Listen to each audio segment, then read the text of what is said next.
আজকে না বাড়িতে অনেক দিনের পর চিকেন মহারানি করব।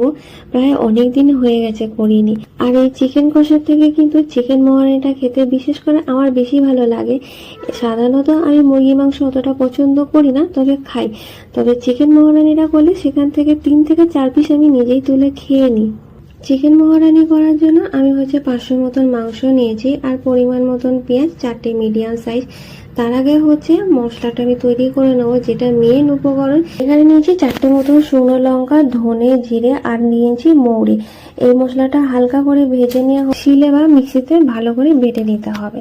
আর এদিকে করার মধ্যে পরিমাণ মতন তেল, 1 চামচ মতন ঘি, তার মধ্যে 2খানা শুকনো লঙ্কা ফোড়ন হিসেবে দিয়েছি, আর কেটে রাখা পেঁয়াজটা দিয়ে খানিকক্ষণ ভেজে নেবো যতক্ষণ না ব্রাউন কালারটা চলে আসে। আর এখানে কাজু বাদাম নিয়েছি, যেটা কিন্তু এই মাংসের তরকারিতে অবশ্যই লাগবে। আর এখানে পেঁয়াজটা খানিকক্ষণ ভেজে নিয়ে দিয়ে দেবো আদা রসুন বাটা, তার সাথে কাঁচা লঙ্কা বাটাও দিয়েছি। দিয়ে দেবো অল্প একটু টমেটো কুচি, কারণ এতে টক দই ব্যবহার করব। তারপর দিয়ে দেবো হলুদ গুঁড়ো, লঙ্কা গুঁড়ো, জিরে গুঁড়ো, পরিমাণ মতো নুন দিয়ে আরও খানিকক্ষণ মশলাটা কষে নেবো। তারপর দিয়ে দেবো ফেটিয়ে রাখা দই। তারপর আবারও খানিকক্ষণ মশলাটা কষে নিয়ে তারপর দিয়ে দেবো একটা গোটা তেজপাতা, আর দিয়ে দেবো গোটা গরম মশলা ফোড়ন। আমি কিন্তু ফোড়নটা এই সময় ইউজ করি, বিশেষ করে গোটা গরম মশলাটা। তোমরা চাইলে আগেও ব্যবহার করতে পারো, মানে পেঁয়াজটা ভাজার আগে তেলের মধ্যে ফোড়ন হিসেবে দিতে পারো।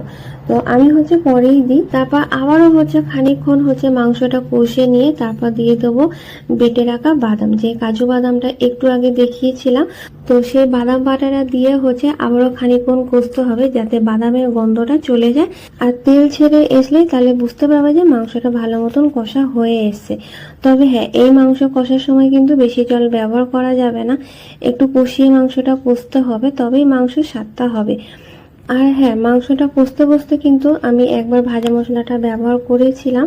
তারপর মাংসটা নামানোর মুখে আরও একবার এই ভাজা মশলাটা দিয়ে দিতে হবে।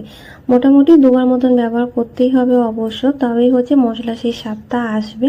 তরকারি তো আমার এখানে হয়ে গেছে, আর প্লেটে সাজিয়েও দিয়েছি। আর হ্যাঁ, নামানোর মুখে অবশ্যই কিন্তু একটু কসুরি মেথি আর 1 চামচ ঘি দিয়ে দেব।